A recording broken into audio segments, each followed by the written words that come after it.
इतने में ही महाराज उत्तराखंड के ऊंचे शिखर पर बैठे श्री केदारनाथ भगवान के मन में विचलन होने लगा। बोले इतने प्यारे लाल जी हैं, इतना सुख ले रहे हैं, ब्रजवासियों के संग इतना आनंद कर रहे हैं, मैं कैसे रहूं। तुरंत ठाकुर जी के मन में आया कि चलो दर्शन करवे चलें। और महादेव, देवादिदेव महादेव लाला का दर्शन करने के लिए आ रहे हैं। हे मैया तोरे द्वारे, यशोदा तोरे द्वारे, बाला योगिया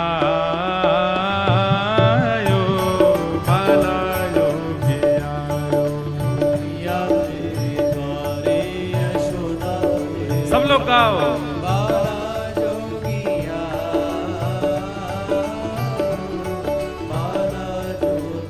बंधुओं, श्रावण पुरुषोत्तम मास है, हरि हर का मिलन तो हो ही रहा है। हम भी अपनी कथा में आज लाला से हर को मिलवा दें। ऐसे नहीं, महादेव आ रहे हैं, करताल बजा के खूब भाव से स्वागत करो। हे मैया तोरे द्वारे, यशोदा तोरे द्वारे, बाला योगिया बाला योगिया। हे मैया तोरे द्वारे, यशोदा तेरे द्वारे, बाला योगिया बाला योगिया। हे मैया तोरे द्वारे, यशोदा तोरे द्वारे, बाला योगिया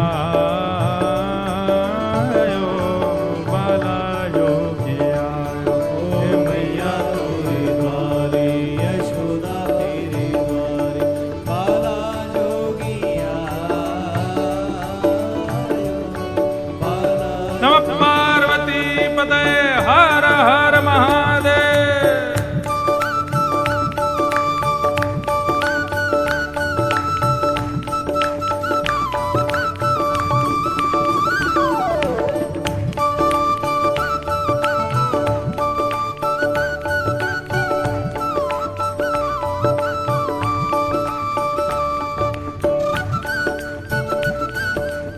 और नंद के लाला की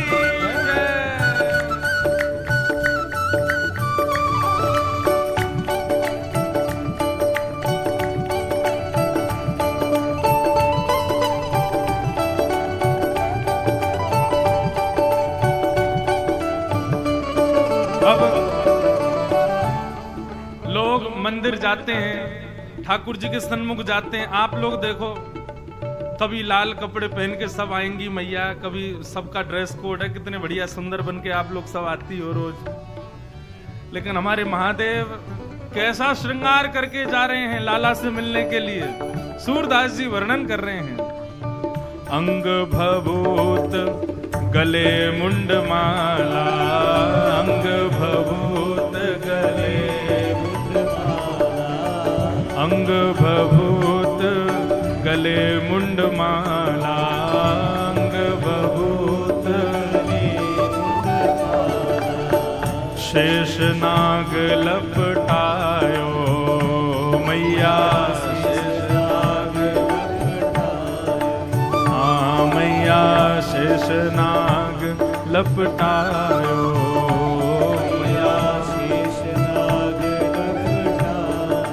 और बांको तिलक भालू में चंद्रमा, बांको तिलक बांको त्रिपुंड भालू में चंद्रमा, बांको तिलक। और घर घर अलख जगायो बोले, घर घर अलख जगायो।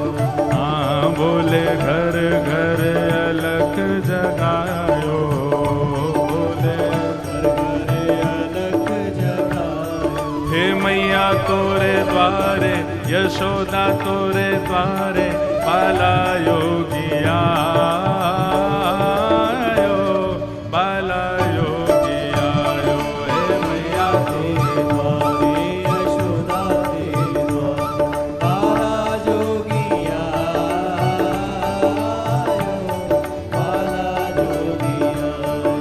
मैया तोरे द्वारे, यशोदा तोरे द्वारे, बाला योगी आयो,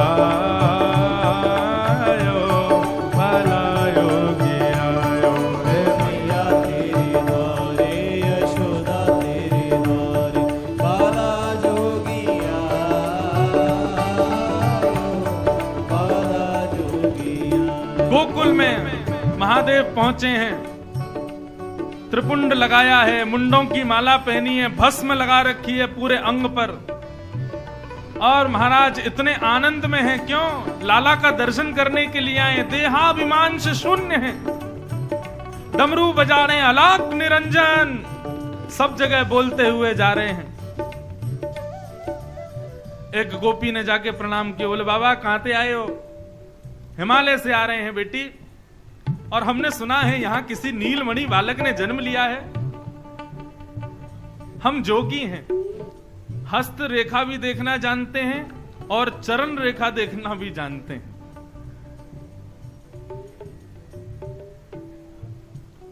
किसी बालक का यदि भविष्य दिखाना हो तो हमको बताओ। गोपी बोली, अरे हमारे नंद जी के लाला भयो है, जातना से भयो बादना से नजर लग गई है, ऐसी राक्षसी आई, हम लोगों ने बाकू जैसे तैसे मारो है। बाबा आप तो ऐसा कोई कवच दे जाओ कि हमारे लाला को फिर कभी कोई नजर गुजर नहीं लगे, ऐसे राक्षस राक्षसी कभी अला बला के रूप में हमारे लाला पे नहीं आए। महादेव बोले अभी लेके चलो, ऐसा कवच पहना जाएंगे कोई राक्षस नहीं आएगा। गोपी ने जाकर के मैया से कही, मैया बाहर एक जोगी आयो है, और वह जोगी को मैं लेके आई हूं, वो लाला को ऐसा कवच पहना के जाएगा, ये जैसी राक्षसी आई ना पूतना, ऐसी अला वाला कभी हमारे लाला के ऊपर नहीं आएगी।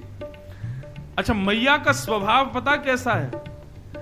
मैया कुछ भी ठाकुर जी के सामने ले जाती है, पहले उसका परीक्षण खुद करती है, पहले खुद देखती है, और लाला के योग्य होगा तब लाला के सामने ले जाती है। मैया ने अटारी से देखा, महाराज मुंडों की माला, सर्प नाच रहे गले में, और भाल पे चंद्रमा है, त्रिपुंड लगा रखा, भस्म रमा रखी है महाराज, पूरे मुंह सब ढके हुए, आंख ही आंख दिख रही हैं। ये मूछ महाराज अलाक निरंजन कह करके चिल्ला रहे हैं। मैया बोली, अरे गोपी या के सामने या की गोद में दूंगी अपने लाला को? बोले मैया अरे जोगी है। बोले जोगी है तो कहावे हो, या को रूप देख, या को स्वरूप देख, इतने कठोर के हाथ में अपने लाला को दूंगी, डर जाएगा। बोले मैया अब तो मैं वाकु लिया ही, अब क्या करूं? बोले काम कर, थाली सजा के ला, रत्नंते मेवानते बढ़िया बढ़िया सामग्री या को दे दा के छुट्टी कर देंगे। गोपी थाली सजा करके लाई महाराज, नंद रानी चल रही हैं, ले भिक्षा चली नंद रानी, ले भिक्षा चली नंद रानी, ले भिक्षा चली नंद रानी, ले भिक्षा चली नंद रानी। कैसे? कंचन थाल सजायो मैया, कंचन थाल सजायो, हे मैया कंचन थाल सजायो मैया, थाल सजायो। और लो भिक्षा जोगी अब जाओ, लो भिक्षा जोगी अब जाओ, लो भिक्षा जोगी अब जाओ, लो भिक्षा जोगी अब जाओ। क्यों? मेरो लाल है डरायो मैया, मेरो लाल है डरायो, ओ मैया मेरो लाल है डरायो मैया, मेरो लाल है डरायो। ओ मैया तोरे द्वारे, यशोदा तोरे द्वारे, बाला योगी आयो, बाला योगी आयो, हे मैया तेरे द्वारे, यशोदा तेरे द्वारे, बाला योगी आयो, बाला योगी आयो, हे मैया तोरे द्वारे, यशोदा तोरे द्वारे, बाला योगी आयो, बाला योगी आयो, मैया तेरी द्वारी, यशोदा तेरी द्वारी, बाला योगी आयो, बाला योगी। सोने की थाल में रत्नों को सजा करके मैया ले गई। नेत्रों में कृष्ण दरस की आस लेकर के महादेव गए हैं। तीसरा नेत्र फड़फड़ा रहा है। बोले क्यों? जैसे ही कन्हैया आएंगे खुल जाएगा, तुरंत देख लेगा, आनंदित हो जाएंगे। जैसे कोई प्यासा तड़पता है वैसे महादेव तड़प रहे हैं लाला को देखने के लिए। यशोदा मैया गई और जाकर के बोली बाबा झोला आगे करो। बोले मैया झोला में लाला दोगी क्या? बोले नहीं लाला नहीं, ये लो रत्न आदि लो, जाओ यहां से। मैया हम तो आपके लाला को देखने आए हैं, हम तो उसका दर्शन करने आए हैं, आप ये क्या लेकर के आ गई हो इतनी सामग्री? बोले बाबा मैं सब जानू, ये सामग्री से ही आपको कल्याण है जाएगा, ले जाओ याकू। मैया एक बार अपना लाला दिखा दो ना, हम सही बता रहे हैं, ऐसा ऐसा मंत्र फूंक करके जाएंगे दोबारा आपका लाला कभी रोएगा नहीं। मैया बोली ऐसा होना चाहिए, अब कल को गिर गए और लाला हमारो हंसन लगे तो? अरे गिरेगो तो रोना ही पड़ेगा ना। कल को कोई पीड़ा होगी लाला रोवे ही नहीं हंसे तो ऐसी हमको लीला नहीं चाहिए। नहीं मैया हम आशीर्वाद देके जाएंगे, जब भी लाला को पीड़ा होगी तभी रोया करेगा, वैसे नहीं रोएगा। मैया बोली नेक्स्ट से बालकन की तो पीड़ा ना होवे तो भी छोटी छोटी पीड़ा में रोने लगे, अब तो रात भर रोते ही रहेगो, दिन भर रोते ही रहेगो, हमें ऐसा आशीर्वाद ना चाहिए। मैया बाबा बोले मैया जब आप चाहोगी तब रोएगा और जब आप नहीं चाहोगी तब हंसेगा, ऐसा आशीर्वाद दे जाएंगे। मैया बोली कोई मां नहीं चाहती उसका बालक रोवे, सब माइयों ही चाहती हंस तो ही रहे, ऐसा आशीर्वाद ना चाहिए। हमारो लाला जैसो है, सुख में सुखी दुख में दुखी वैसो ही रहे। और बाबा देख हम तेरे सामने नहीं लाएंगे, ये तेने भस्म लगा रखे हैं, गले में मुंडन की माला और ये सर्प तेरे ऊपर जो नाच रहे हैं ना, इन सबन को देख के मेरा लाला डर जाएगा, मैं वाकू दर्शन नहीं कराऊंगी। मैया से बोले बाबा, बोले मैया तू अभी जानती नहीं है, अवोध है। मेरे गले में तो एक सर्प है, ऐसे 1000 फण वाले नाग पे तुम्हारा लाला सोता है। मैया बोली निपूते सोवे तेरे पिताजी 1000 फण वाले पे, मेरो लाला ना सोवे। बोले नहीं वो हमारे पिताजी ही तो हैं, वही सोते हैं। मैया आइंदा मत बोलियो 1000 फण वाले नाग पे सोवे मेरो लाला, नहीं कराऊंगी दर्शन। महादेव के नेत्रों में छोटे छोटे बिंदु आ गए अश्रु के। ना चाहिए तेरी दौलत दुनिया, ना चाहिए तेरी दौलत दुनिया, ना चाहिए तेरी दौलत दुनिया, ना चाहिए तेरी दौलत दुनिया, और ना ये कंचन माया मैया, ना ये कंचन माया। तो फिर अपने लाल को दर्श करा दे मैया, अपने लाल को दर्श करा दे मैया, अपने लाल को दर्श करा दे मैया, अपने लाल को दर्श करा दे मैया। मैं बहुत दूर ते आयो मैया, बहुत दूर ते आयो। हे मैया तोरे द्वारे, यशोदा तोरे द्वारे, बाला योगी आयो, बाला योगी आयो। हे मैया तेरे द्वारे, यशोदा तेरे द्वारे, बाला योगी आयो, बाला योगी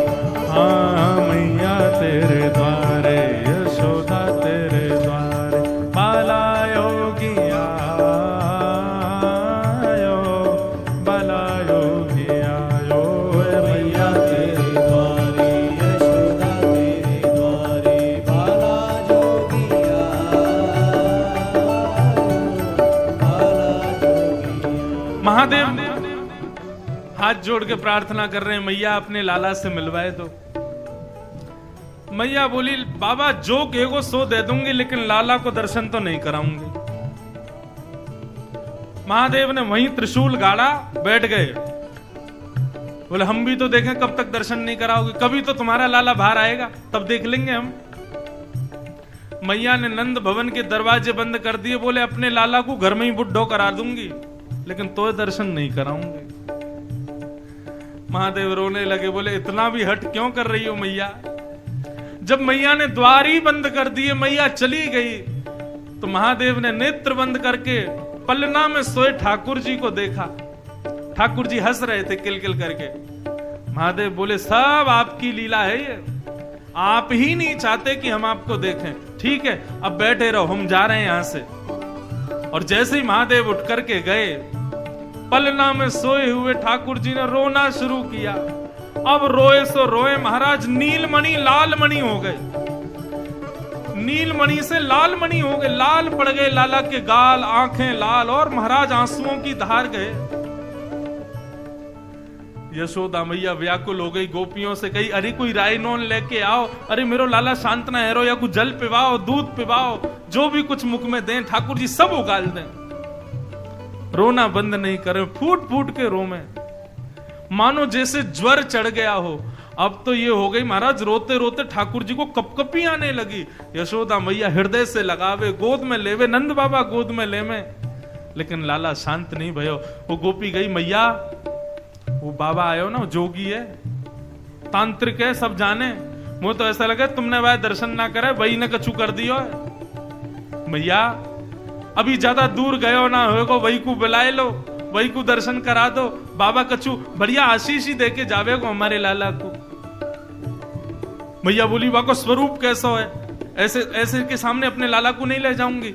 बोले मैया स्वरूप से कहा करना है, लाला शांत देखना है कि नहीं? बोले हाँ शांत तो देखना। तो बोले बुलाओ बुरवा को। मैया ने कही लाओ, बुला के लेके आओ। गोपी दौड़ी दौड़ी गई, एक बट वृक्ष के नीचे महादेव बैठे थे, ध्यान कर रहे हैं। गोपी ने जाके प्रणाम किया। बोले बाबा यशोदा मैया बुला रही है, चलो। बाबा बोले समय नहीं है हमारे पास, जाओ लौट जाओ, हम कोई खाली थोड़ी बैठे हैं। इतनी प्रार्थना कर रहे थे, याचना कर रहे थे, लेकिन तुम्हारी हटीली मैया ने हमको दर्शन नहीं कराया। बोल दो मैया से नहीं आना हमको, वो फिर से कोई रत्नों की थाली ले आएगी, नहीं चाहिए हमको। तो नहीं नहीं बाबा, रत्नों की थाली नहीं, आपको लाला के दर्शन कराएगी। अब तो जैसी दर्शन की बात सुनी, सोई आंख खोल ली। महादेव बोले चलो चलो तुरंत चलो, त्रिशूल उठाया, चलने लगे, फिर बैठ गए। गोपी बोली अब कहां गए हो? बोले अब दर्शन से काम नहीं चलेगा, फीस दुगनी लगेगी। बोले क्या? बोले पहले तो हम दर्शन करके चले जाते, लेकिन अब तो हमारी गोद में लाला को देना पड़ेगा, हम लाला को लेके नाचेंगे, गाएंगे, आनंद करेंगे, तब जाएंगे। गोपी बोली बाबा जो मांगोगे सो देंगे, चलो। लाला रो रहे हो हमारो। इतने में महाराज नाचते हुए तांडव नृत्य कर रहे हैं गोकुल की गलियों में, और महादेव नृत्य करते हुए आ रहे हैं। अलाक निरंजन, पूरा गोकुल इकट्ठा हो गया।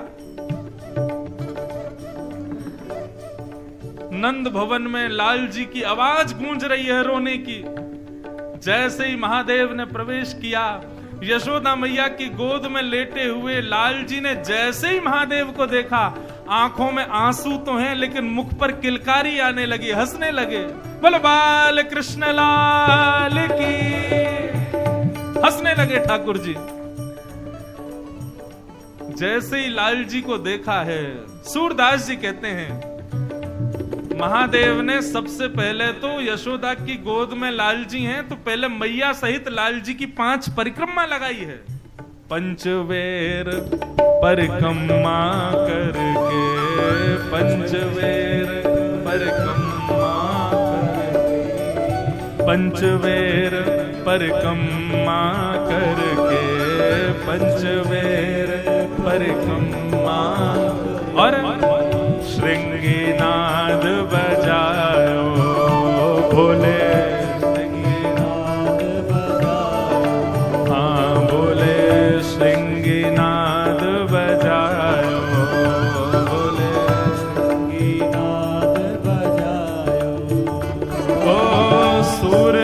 सूरदास बलिहारी आपे, सूरदास बलिहारी आपे, सूरदास बलिहारी आपे, सूरदास बलिहारी आपे। ओ अपनो भाग्य बढ़ायो, बोले अपनो भाग्य बढ़ायो। हाँ बोले अपनो भाग्य जगायो, बोले अपनो भाग्य जगायो। हे मैया तोरे द्वारे, यशोदा तोरे द्वारे, बाला योगिया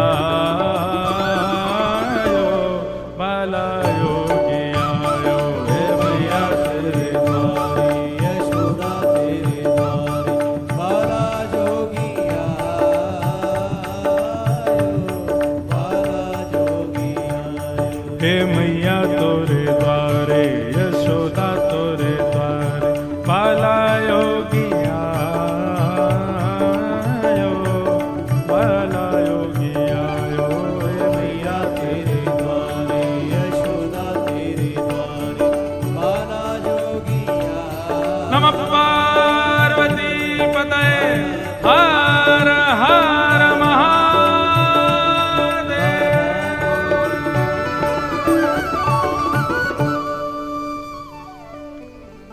महादेव ने दर्शन किए और महाराज श्रृंगी बजा करके लाला को प्रसन्न कर दियो। सब ब्रजवासी ने महादेव से कही बाबा अब मत जाओ, अब तो आप यहीं रह जाओ। और तब से आज तक बंधुओं जहां कहीं भी हमारे ब्रज में ठाकुर जी ने लीला की, हर स्थान पर महादेव विराज गए। वृंदावन में श्री गोपेश्वर महादेव, नंदगांव में श्री आशेश्वर महादेव, गोवर्धन में श्री चकलेश्वर महादेव, मथुरा में भूतेश्वर महादेव, जहां जहां ठाकुर जी ने लीला की हर स्थान पर महादेव विराजमान हो गए। और किस लिए? दो भावों से विराजमान, एक तो लाला का दर्शन, लीला का दर्शन, और दूसरा लाला की रक्षा, कहीं कोई अला बला नहीं आवे। ऐसे हमारे महादेव हमारे ब्रज में विराजे। ठाकुर जी अब 3 महीना के है गए, और जैसे ही 3 महीना के भये तो लाला ने प्रथम करवट लई, और जैसे ही करवट लई तो करवट उत्सव मनाया गया। वो कहा भाई भैया लाल जी ने आज नंद के लाला ने करवट लई है, बताओ। करवट उत्सव मनाया गया। उसी में सक्टासुर नाम का दैत्य आया, भगवान ने पाद प्रहार करके एक सकट को यानी कि बैलगाड़ी को उड़ा दिया, उसी के ऊपर सक्टासुर बैठा था, उसका वध हो गया। सक्टासुर का वध करने के बाद कथा आती है, अब भगवान धीरे धीरे 1 वर्ष के हो गए, 1 वर्ष के लालजी हो गए, लेकिन अभी तक ठाकुर जी का नामकरण संस्कार नहीं हुआ। क्यों नहीं हुआ? क्योंकि सांडिल्य मुनि जो कि कुल पुरोहित हैं नंद बाबा के, वो जानते हैं कि ये जो इनके पुत्र हैं ना, ये इनके नहीं है, ये वसुदेव और देवकी के पुत्र हैं। और भैया वसुदेव देवकी के कुल पुरोहित जो हैं वो गर्गाचार्य जी हैं, उनके द्वारा होना चाहिए, परंतु स्पष्ट कह नहीं सकते, भेद खुल जाएगा। तब सांडिल्य मुनि ने गर्गाचार्य जी से जाकर के बात की और कहा देखिए आपके यजमानों के बालक हमारे यजमानों के घर पल रहे हैं, परंतु ये भेद किसी को बताना नहीं है, इसलिए मैं चाहता हूं कि आप ही किसी बहाने गोकुल जाओ और नंद बाबा आपसे प्रार्थना करें तो आप ही बालकों का नामकरण कराओ। गर्गाचार्य जी ब्रज में पधारे हैं, गोकुल में आए हैं, ये बात जानकर के नंद बाबा बोले भैया ये बढ़िया समय है, गर्गाचार्य जी से ही नामकरण करा लो। और उनसे प्रार्थना की कि महाराज हमारे पुत्रों का नामकरण कर दो। तब गर्गाचार्य जी ने दोनों पुत्रों का नामकरण किया है। दोनों मैयाओं को लगा ये हमारे कुल पुरोहित तो है नहीं, नामकरण करने आ गए, पता नहीं गलत सलत नाम रख गए तो मैयाओं ने गर्गाचार्य जी की परीक्षा लेने के लिए बालकों की अदला बदली कर ली। यशोदा जी अपनी गोद में बलराम जी को लेके बैठी हैं और रोहिणी मैया अपनी गोद में कन्हैया को लेके बैठी हैं। गर्गाचार्य जी ने नामकरण करना प्रारंभ किया। सबसे पहले बड़ी बहू यशोदा जी की गोद में बैठे बालक को जैसे ही देखा, गर्गाचार्य जी बोले, अयम ही रोहिणी पुत्रो। मैया ये आपका लाला नहीं है, ये रोहिणी का बेटा है।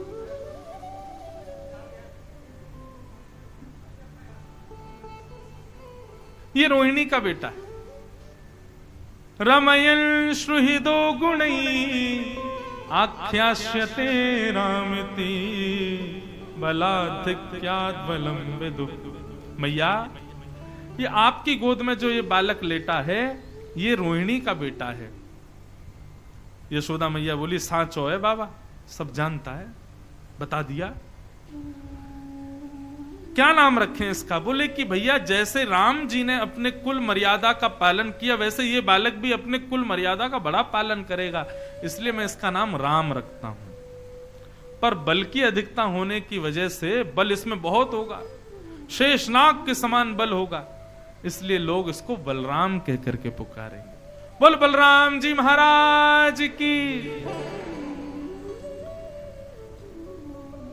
रोहिणी मैया की गोद में बैठे ठाकुर जी को जैसे ही देखा, वर्णन करते हैं रसिक जन संत जन की गर्गाचार्य जी की समाधि लग गई।